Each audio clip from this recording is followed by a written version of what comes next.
Hello and welcome. My name is Gabriella, and within the project, my research explored Shakespeare on the Hungarian puppet scene after 1989. So here I'm sharing my results. Unlike elsewhere in Central Europe, for instance in Poland or the Czechlands, there have been very few productions in Hungary that offer Shakespeare with puppets. Therefore, my first question was, why is puppetry, a highly abstract medium and an inspiring performing tool, so invisible in Hungary? In order to appreciate and understand what has taken place after 1989, it is vital to have a clear view of the era before. How was it possible that puppet art in Czechoslovakia strove addressed adults performed Shakespeare while at the same time only a few hundred kilometers away in another socialist barrack in a very similar socio-political context, this artistic medium remained intact for over 4 decades? The productions you see on my slide here, A Midsummer Night's Dream and The Tempest, were the only Shakespeares produced by the State Puppet Theatre. Though 20 years apart, neither of them used the potential the medium had to offer. They even seem very similar in the pictures. Instead, they merely told the Shakespearean tales and beautifully illustrated them with puppets. The key to understand the situation probably lies in the State Puppet Theatre's central position.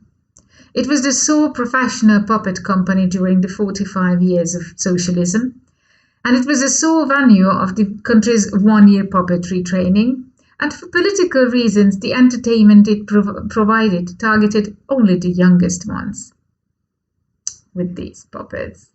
In the following, I will refer to these factors: training, audiences, and companies that use the puppet medium, since these together provide the cultural milieu in which puppet Shakespeares are likely to be born. Characteristically, the local versions of socialism and socialist aesthetics in the countries of the former Soviet bloc were quite different. For instance, in Czechoslovakia, as puppet director Josef Krofta explained, the individuals who were deemed dangerous for the regime after the revolution in 1968 were removed by the authorities from the live actor theatres to one of the many puppet theatres. Those puppet theatres in the Czechlands became the laboratories, the workshops that experimented with acting modes and incubated live actor and puppet shows. By contrast, the Hungarian State Puppet Theatre did not offer such creative possibilities for persecuted artists, mainly because animators were bound to work invisibly. While live actor theatres were expected to produce the local version of socialism using the Hungarian understanding of Stanislavski's method, illusion will exclusively belong to children's amusement, that is, to the puppet theatre. It was only after 1989 that puppeteers were finally free to come out from behind the scenes, were free to use and mix several puppet types, and to experiment with the co-presence of the live actor and the puppet. What gave a boost to Hungarian puppetry and puppet Shakespeares was that after 1989, the amateur puppet companies became professional. This brought, firstly, the demand for a new generation of performers, dramaturgs, and directors. And secondly, it brought the necessity for building up a stable and multi-age group audience. Hence the annual festivals, the cooperations, the changes in the training.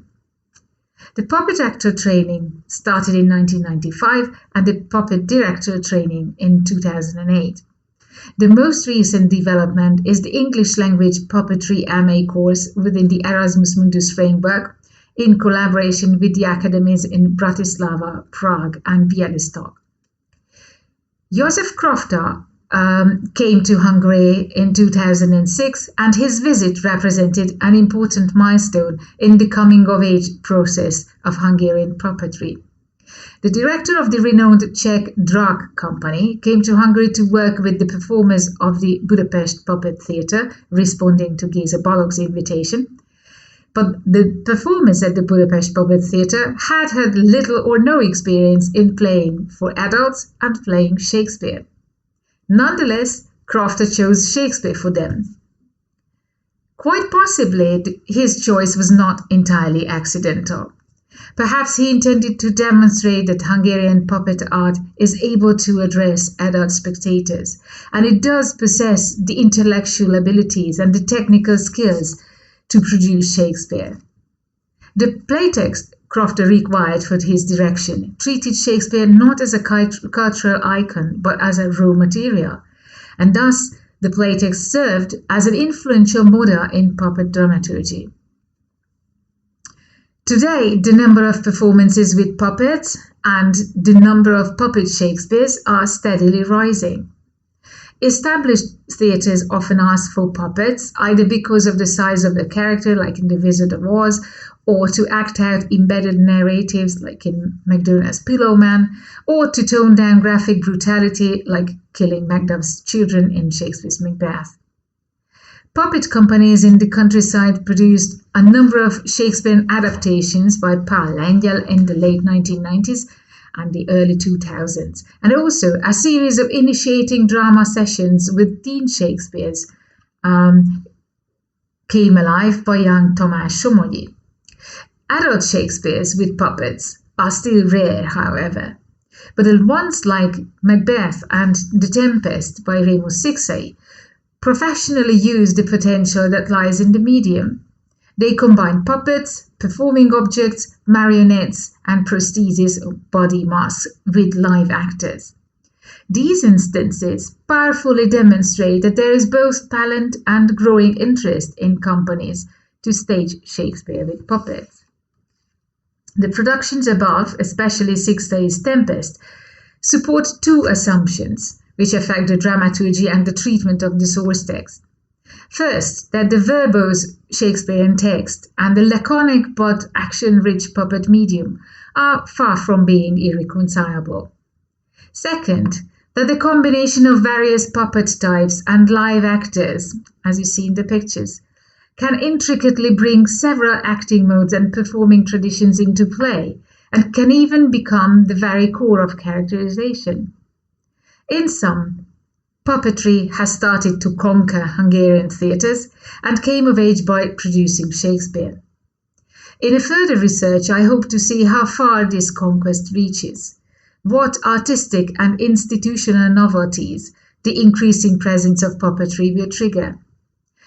I assume that such a metaphorical tool as the puppet will certainly challenge realist acting and stage naturalism, and thus will significantly influence our future Hungarian Shakespeares. Thank you.